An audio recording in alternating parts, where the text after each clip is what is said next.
எங்க வீட்டுல இன்னைக்கு கீரை குழம்பு. பிள்ளைகளே, நான் சொல்றத கேளுங்க. என் பிள்ளைங்களுக்கு, என் பேர பிள்ளைங்களுக்கு கீரை வேண்டாம். கறி, மீன், தூசு இதெல்லாம் தான் என் பிள்ளைங்களுக்கு வேணும். எங்க மாமியார் இருக்கும்போது ரசம், பருப்பு இதெல்லாம் சாப்பிட்டுதான் எங்க மாமியார் நல்லா கெத்தா இருந்து கெத்தா போனாங்க. இப்ப இருக்க பிள்ளைங்க, ஐயோ நீங்க அந்த நாள்ல சாப்பிட்டீங்க, இதே நேரத்துக்கு அதே நேரத்துக்குன்னு தொல்லை கொடுத்து எங்களை இந்த பொருளுக்கு வயிறு நோவு சாப்பிட்டு இந்த பிள்ளைங்க எல்லாம் கெட்டுறாங்க.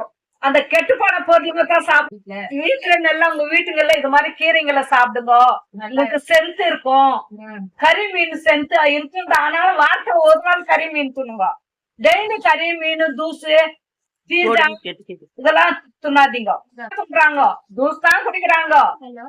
கறி மீன் குடிக்கிறாங்க, அதுவும் சிக்கன் தான், கவாப்பு தான். கம்முன்னு இருக்குமா? கம்முன்னு இருக்க சொல்றாங்க.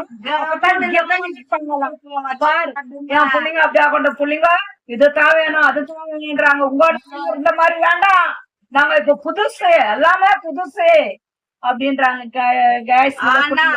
அவத்திக்கீரை துண்ணும், போனா போனா பொன்னாங்கிரி துண்ணும், பானா பட்டுனா பட்டுக்கீரை துண்ணும். என்னென்ன கீரை துண்ணும் நீங்களே கேட்டுக்கோ.